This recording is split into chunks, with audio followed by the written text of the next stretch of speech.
De las principales ideas de Theo Van Dijk. Ahorita ya vimos cómo nos habla de estas diferentes dimensiones y cómo nos habla de estas diferentes ideas de las dimensiones y niveles del discurso. Pero también Theo Van Dijk pues, nos va a hablar de un triangulito, que sería el estudio del discurso. Y en este triangulito nos habla de la parte lingüística. La parte lingüística sería estos principales elementos que vimos ahorita, pero también hay otros dos elementos dentro de la parte social y dentro de la parte cognitiva. Y entonces esos tres elementos, el lenguaje, la cognición y la parte social, serían los tres elementos principales que va a mencionar Theo Van Dijk para el estudio del discurso. Entonces vamos a ver esta teoría de Theo Van Dijk, de estos tres elementos principales para el estudio del discurso.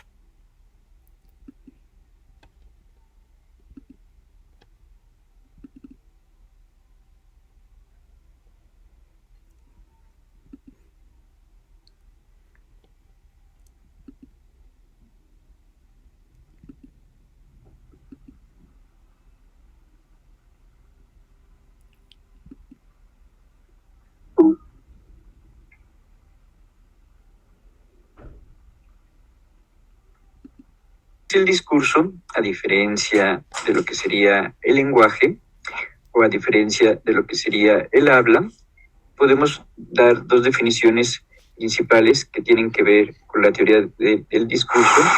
La primera de ellas es que el discurso es aquello que yo digo o aquello que yo escribo en una situación específica.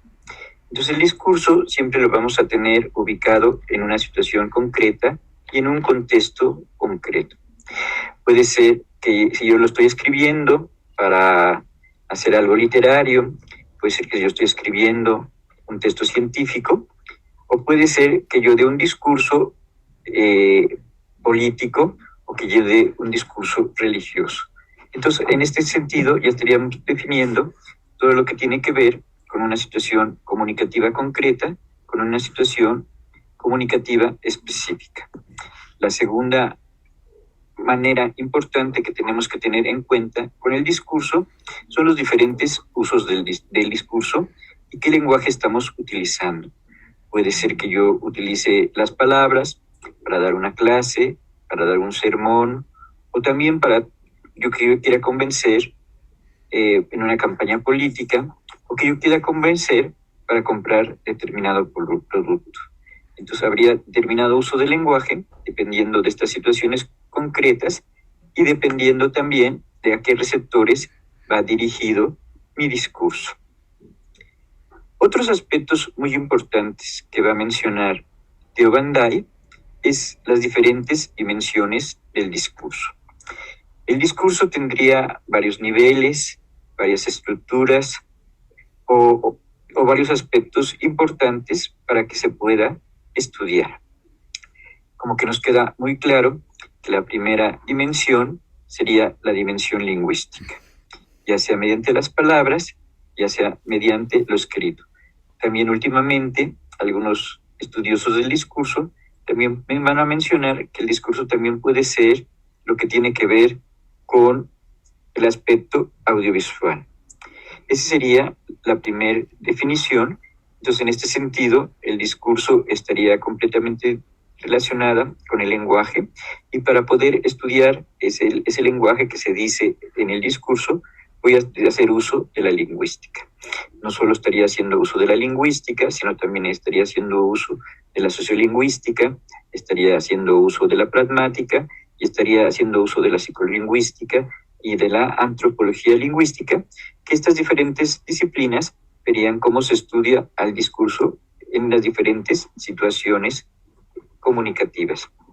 Pero Theo Van Dijk no piensa que solamente se va a estudiar al discurso desde el punto de vista lingüístico, sino también para que ello se entienda y para que se pueda elaborar al discurso, depende de una dimensión completamente psicológica. Esta comprensión que yo hago del discurso es que yo voy a sintetizar o yo voy a resumir lo más importante que tiene que ver con el discurso. También, si yo quiero escribir, tengo que tener primero claro cuáles van a ser las principales ideas que yo voy a poner en ese discurso. Entonces, tanto para su elaboración como para su comprensión, depende de una parte cognitiva, y esta parte cognitiva sería principalmente cómo se elabora y también cómo se entiende el discurso. Si ustedes van siguiendo estos aspectos que llevamos hasta el momento, estarían comprendiendo ese discurso. Entonces el discurso también implica una comprensión de aquello que se está diciendo. Y la tercera fase del discurso sería la fase social. En la fase social va a importar mucho el carácter del emisor y el carácter del receptor. ¿A qué personas va dirigida ese discurso? Entonces puede ser que sea un político que se va a dirigir a un público de clase media, o que se va a dirigir a un público de clase baja, o que se va a dirigir en una convención a determinados empresarios. Entonces el discurso tiene una dimensión social porque siempre está dirigido a diferentes grupos sociales. Puede ser un grupo de estudiantes, un grupo de mujeres, un grupo de campesinos, un grupo de determinada etnia. Entonces siempre está relacionado con el punto de vista de lo social. De hecho, a nosotros nos va a caracterizar mucho nuestra clase social, nuestros estudios, nuestro género, en la manera que hablamos, en la manera que nos expresamos. Nuestro contexto social siempre nos va a estar indicando de dónde provenimos, y este sería uno de los principales campos de la sociolingüística. También en la parte social, el discurso expresa jerarquías sociales de un jefe con un trabajador, un sacerdote con uno de sus feligreses, o también en un maestro con sus alumnos estarían expresando diferentes jerarquías sociales. Entonces no solamente están expresando diferentes jerarquías sociales, sino también muchas veces están expresando relaciones de poder. En lo social siempre van a estar determinadas estas relaciones de poder, y muchas veces, dependiendo de que si existe más poder o menos poder, sería la manera en la cual yo les voy a hablar. Estas tres dimensiones, la lingüística, la psicolingüística y la social, estarían indicando que para estudiar el discurso estamos necesitando de tres disciplinas diferentes: la lingüística, la psicología y lo social.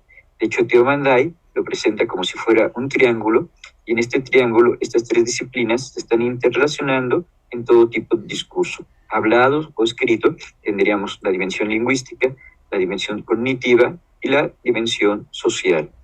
Entonces, por eso, desde que Theo Van Dijk empieza a escribir sus artículos a mediados de los 70, va a encontrar que sería un estudio transdisciplinario que implica varias disciplinas y varios conceptos que van a depender de estas tres disciplinas para poder estudiar al discurso.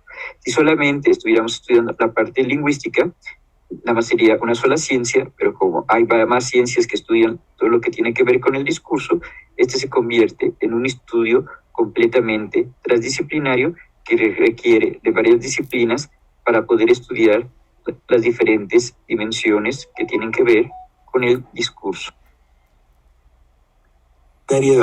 Aquí los participantes pertenecen a diferentes disciplinas, pero la integración comienza en el mismo proceso de la formulación del plan de acción. Y específicamente cada uno de los miembros trata de tener en cuenta los procedimientos y trabajo de los otros, vistos hacia una meta en común.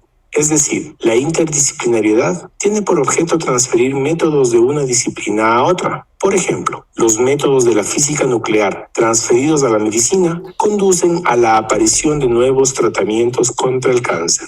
Después de haber visto los 4 conceptos anteriores, hemos llegado por último al concepto de la transdisciplinariedad. La transdisciplinariedad tiene por finalidad la comprensión del mundo presente desde el imperativo de la unidad del conocimiento. Se fundamenta en la noción de ir más allá de las disciplinas y aporta una metodología de indagación transdisciplinaria. De la misma manera, está constituida por una completa integración de teoría y práctica. Por tal motivo, la transdisciplinariedad no rechaza la disciplinariedad. Al contrario, hace emerger de la confrontación de las disciplinas nuevos datos que las articulen entre sí y nos ofrezcan una nueva visión de la naturaleza y de la realidad. Después de estos datos, ¿qué haces tú para implementarla en tu práctica docente? Este sería el discurso hablado y el discurso escrito. Es bien diferente comunicarme cuando yo estoy hablando o cuando yo estoy escrito. seguirían diferentes normas, diferentes reglas de cuando se habla o cuando se escribe. De hecho, cuando yo hablo, de repente repito palabras, puedo repetir ideas, puedo dar ciertas cosas por implícitas y también va a depender de mi tono, de mi timbre, de mi velocidad y con qué claridad voy a decir todo lo que tiene que ver con las palabras. En cambio, en el discurso escrito depende de las reglas de la gramática, depende de las reglas estilísticas y depende de cómo se van construyendo los diferentes párrafos, las diferentes frases y también va a depender de a qué género pertenece ese escrito. Entonces es bien diferente el discurso hablado y el discurso escrito. La teoría del discurso estudia tanto a los discursos hablados como a los discursos que tienen que ver con lo escrito. En la teoría del discurso se podría estudiar una conversación en un café, una conversación en un camión, una conversación que yo tenga con alguno de los miembros de mi familia, y ahí se trataría de ver todas estas relaciones que estábamos viendo de género, de raza, de etnia, y que tienen que ver con el poder. En cambio, los discursos escritos pues, principalmente pertenecerían a diferentes disciplinas, las sociales, las humanísticas, las científicas, las periodísticas, las diferentes disciplinas y qué género van a tener. Bueno, esos serían los dos principales tipos de discurso. Pero también Theo Van Dijk va a decir que para que se entienda más ese discurso que se está diciendo o que se está escribiendo, siempre tenemos que ver la parte de su contexto. Cuando yo tengo que ver el contexto del discurso, ya estaría entrando en las otras dos disciplinas que mencionábamos, la parte social y la parte que tiene que ver con lo cognitivo. El contexto es muy importante porque ahí voy a entender el uso de los diferentes códigos, el uso de las diferentes palabras, el uso de las diferentes expresiones. Si cambia el contexto, va a cambiar completamente la interpretación de ese discurso. Por ejemplo, si yo leo El Quijote y la leo en el momento que fue escrita, lo voy a entender de una manera. Si lo leo 100 años después, se entiende de otra manera, o si lo leo en la actualidad, depende de otra manera. Lo mismo pasa con los discursos. Cuando yo leo o escucho un discurso que se dijo hace 20 años, va a tener diferentes significados a los significados que va a tener actualmente. La tercera característica que nos va a mencionar Theo Van Dijk es que yo voy a delimitar la cantidad de discursos. Cuando sería un único discurso, sería un discurso simple. Y tendríamos que agregar este único discurso más la parte de su contexto. Cuando yo puede que estudie los discursos de un mismo personaje, ya sería un discurso compuesto. Yo puedo estudiar todos los discursos de Salvador Allende, todos los discursos de Winston Churchill o todos los discursos que haya dado Fidel Castro. Entonces ya serían varios tipos de discurso que van a decir un mismo personaje. Y luego vendría un complejo discursivo que a lo mejor se pueden referir a iguales temáticas. Si estamos hablando del neoliberalismo, yo puedo ver lo que dice López Obrador, lo que dice Calderón, lo que dice Fox, lo que dice el Fondo Monetario Internacional o lo que dice Donald Trump, y ahí sería sobre el mismo tema tratar varios discursos. Entonces podemos dividir a los discursos en simples, compuestos y un complejo discursivo.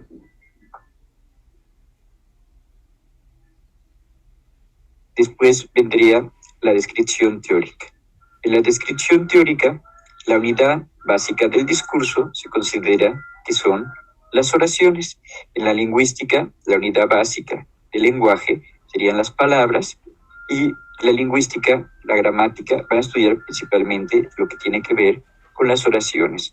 En cambio, en el discurso estaría formado por oraciones que se van interrelacionando unas con otras. Ahorita vamos a ver cuáles serían las tres principales dimensiones que tiene el discurso. Lo que es un discurso. Recuerden que puede haber discurso oral y discurso escrito. Recuerden que un discurso es el mensaje que se da para transmitir algo. Puede transmitirse una idea, convencer a otras personas de una opinión que tú tienes y por lo general se hace de una manera pública. Y recuerden que no siempre un discurso es una conferencia, ¿no? Para no ligarlo así. Vamos a ver las principales diferencias que hay entre ambos discursos o entre ambos canales de comunicación. Empezamos con el canal oral o el discurso oral. En él totalmente el canal es auditivo. Vamos a escucharlo por medio del oído. Y esta persona que va a recibir el mensaje va a ser pues por medio del oído, ¿no? Y la comunicación aquí es más rápida, es más espontánea, no necesitas planificar algo, sino que lo dices y ya lo escucha la otra persona. Entonces aquí se puede rectificar lo que vas a decir, puedes corregir, pero pues a diferencia del canal escrito no puedes borrar lo que vas a mandar porque pues es espontánea la comunicación. Respecto al canal escrito, es más lento porque es por medio de la vista. Entonces, esta persona que va a recibir tu mensaje lo tiene que leer y no es tan rápido como si lo estuviera escuchando. Aquí ya cuando alguien va a comunicarse por medio de un escrito, puedes corregir, puedes rehacer el texto, ya es más elaborada la comunicación aquí. Recuerden que en un diálogo oral, lo ves por medio de expresiones. Tú puedes interpretar por medio de expresiones. Puede haber gestos, la entonación en la que esta persona te lo está diciendo, la actitud en cómo te lo está diciendo. Entonces es más fácil que tú veas cómo está la persona. Es más fácil la interpretación a lo que quiere decir la persona, no como en el texto escrito. En el texto escrito es simplemente el escrito y tú no puedes interpretar si esa persona está contenta, está triste o la manera en la que te lo dijo o si te está mintiendo, pues porque no estás viendo a la persona. Y bueno, chicos. Vamos a ver que todo discurso se estaría representando una acción.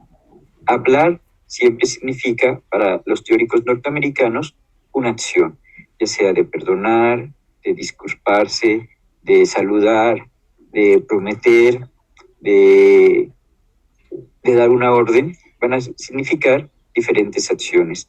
Entonces nosotros pensamos que cuando estamos hablando, estamos haciendo cosas abstractas, pero siempre el discurso tiene que ver con las diferentes acciones que se quieren provocar en los diferentes receptores. También el discurso el discurso y las oraciones las vamos a usar de manera diferente los diferentes usuarios. Y lo vamos a utilizar de manera diferente ese discurso o ese lenguaje dependiendo de las situaciones sociales. Hasta un niño sabe cuándo le va a hablar de manera diferente a su papá, a su mamá, a sus hermanos o a su abuelita. Empezamos a conocer cómo nos tenemos que comunicar mediante a diferentes tipos de personas. Y para eso, el lenguaje no solo está delimitado por el contexto lingüístico, sino también el lenguaje va a estar delimitado por contextos sociales y por contextos culturales. Aquí entraría la segunda dimensión que mencionaba Theo Van Dijk, de que aparte de estar la parte lingüística, va a estar la parte que tiene que ver con lo social. Esto del estudio de la relación entre la parte de la sociedad y la parte del lenguaje, ya la estaría estudiando todo lo que tiene que ver con la sociolingüística. Vamos a ver algunos aspectos importantes de esta relación entre sociedad y lenguaje. La primera sería que proviene de la teoría pragmática. La teoría pragmática decía que hay actos del habla. Entonces no sería lo mismo cuando yo estoy, lo que se dice con la intención en que se dice aquello y el efecto que va a provocar. Entonces una cosa es el contenido de lo que yo estoy diciendo, otra cosa es la intención que yo quiero con aquello que estoy diciendo, y el tercer aspecto sería el efecto que está provocando con aquello con que yo estoy diciendo. Para el caso de los discursos hablados, también en el caso de la conversación, es bien importante la interacción, son bien importantes los turnos en los cuales va hablando cada una de las personas que están participando dentro de los lenguajes. Ustedes recuerden que si estoy con determinados amigos, puede ser que un amigo acapare completamente la palabra y que lo deje hablar a los otros amigos, o también si es en el Senado o si es con los diputados, siempre se les va a dar determinados tiempos para cada uno de los turnos y para cada uno de los partidos. Entonces, cuando se inicia la sesión de senadores o de diputados, se les da 5 minutos, 10 minutos, y hay una persona que va llevando el turno, el tiempo de cuánto tiempo van y cuánto tiempo les queda a cada uno de los diferentes participantes. Recuerden, por ejemplo, los debates políticos, que muchas veces eran de 2 a 3 minutos cada uno de los turnos, y en cada uno de los turnos se tenían que respetar estos tiempos que se iban seleccionando. También cuando yo hablo de lingüística, cuando yo hablo de gramática, hay determinadas estructuras abstractas. Estas estructuras abstractas estarían representando todo lo que tiene que ver principalmente con la teoría del discurso. Pero al discurso no solamente le interesa quedarse con la parte teórica, sino le interesa ir a la parte del uso concreto, cómo se está utilizando ese discurso en un meeting, en la Cámara de Senadores o en un salón de clases. Es un acto de habla. Son palabras, enunciados o expresiones que no tan solo describen la realidad, sino que también la transforman, es decir, producen acciones y efectos. ¿Sabías que cuando dices algo, también hace cosas al decir? Para comprender mejor este concepto, piensa en la siguiente situación. Un sacerdote en una iglesia está bautizando a un niño y al echarle el agua bendita dice: yo te bautizo en el nombre del Padre, del Hijo y del Espíritu Santo. Después de verbalizar este enunciado, el niño está bautizado. Por lo tanto, la acción de bautizar se concreta cuando el sacerdote emite el verbo bautizar.